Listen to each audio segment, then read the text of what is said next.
Respetados y apreciados estudiantes, tengan ustedes un excelente saludo de cordialidad. En este nuevo escenario sean ustedes bienvenidos a la Cátedra de Cultura Teológica. Esa es una cátedra muy importante en el escenario de la Universidad Santo Tomás, porque nos permite abrir un espacio privilegiado para reflexionar y para debatir en torno a temas cruciales respecto a la religión, el hecho religioso, las grandes religiones y la espiritualidad cristiana.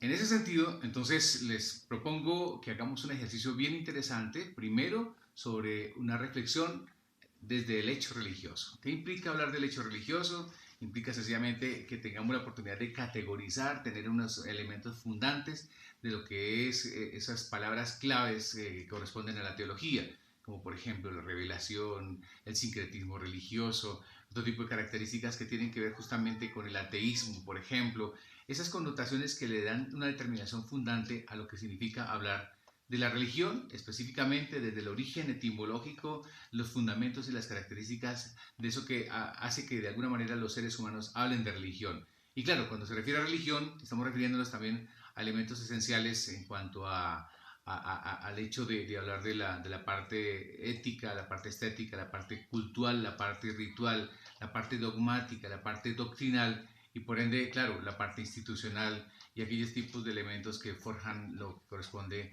a los textos sagrados que fundamentan de alguna manera la experiencia religiosa. Eso va a ser nuestro primer ejercicio fundante de lo que corresponde al hecho religioso. Un segundo y gran capítulo va a versar sobre las grandes religiones. En ese sentido, pues como el módulo que tiene que ver con cultura teológica en cuanto a las grandes religiones, entonces haremos primero un ejercicio de acercamiento respecto a lo que implica hablar de religión. Entonces la religión desde el origen etimológico, desde lo que corresponde a la ritualización del ejercicio, todas las religiones de alguna manera ritualizan en escenarios privilegiados y esa ritualización se hace así como por ejemplo para un judío se hace en la sinagoga, para un musulmán se hace en la mezquita, para un Hare Krishna o un monje budista se hace en el templo, igualmente también para un cristiano, para diferentes referencias como por ejemplo protestantes o anglicanos o católicos, romanos, etcétera, o protestantes, hacen en un templo, en la iglesia. Esos son como los lugares privilegiados, así como también se refiere en el contexto religioso a esas religiones donde se tiene en cuenta, por ejemplo, un texto sagrado. Llámese texto sagrado aquello que fundamenta doctrinalmente una religión. Por ejemplo, para los musulmanes entonces está el Corán, para el judaísmo está la Torá y también libros que tengan que ver con normatividades como el Talmud. Para el cristianismo pues está las Sagradas Escrituras, la Biblia.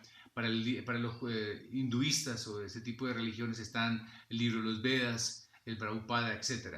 Entonces, eso nos va a permitir determinar también que hay personajes que simbolizan y representan las religiones. Podemos tener incluso la oportunidad de decir quién es el Dalai Lama desde el contexto del hinduismo, hablar de Martin Luther King, por ejemplo, del protestantismo, pero también hablar de Martín Lutero, de Zwinglio y Calvino del protestantismo inicial del siglo XV, pues referirnos de alguna manera a la experiencia fundante de Cristo como un personaje importante dentro del cristianismo en general, hablar de Siddhartha Gautama, por ejemplo, desde el budismo, hablar de Muhammad desde el Islam.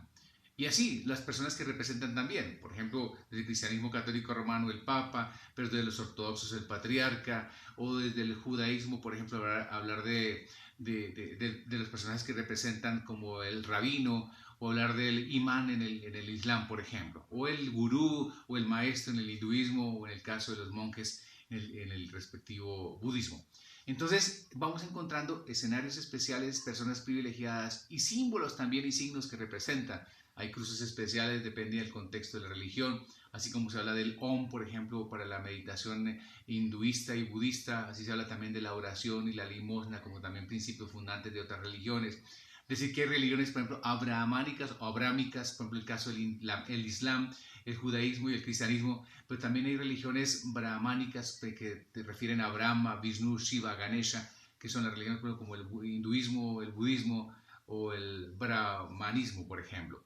¿Y qué vamos a hacer cuando tengamos la oportunidad de encontrarnos con las grandes religiones? Ir, por ejemplo, a los lugares especiales. Ir a visitar la mezquita musulmana, Abu Bakr, por ejemplo, ir a visitar la sinagoga judía, o ir a visitar el templo cristiano, o el templo también del lugar de los monjes para hacer la meditación. Va a ser un privilegio muy importante encontrarnos en ese escenario y saber muy bien que encontrarnos y hablar de las religiones nos permitirá tener una fundamentación religiosa. y el cristianismo como centro y finalización de esta experiencia de cultura teológica. Así que bienvenidos al encuentro fundante de la Cátedra de Cultura Teológica como una cátedra transversal desde el escenario de las humanidades en la Universidad Santo Tomás.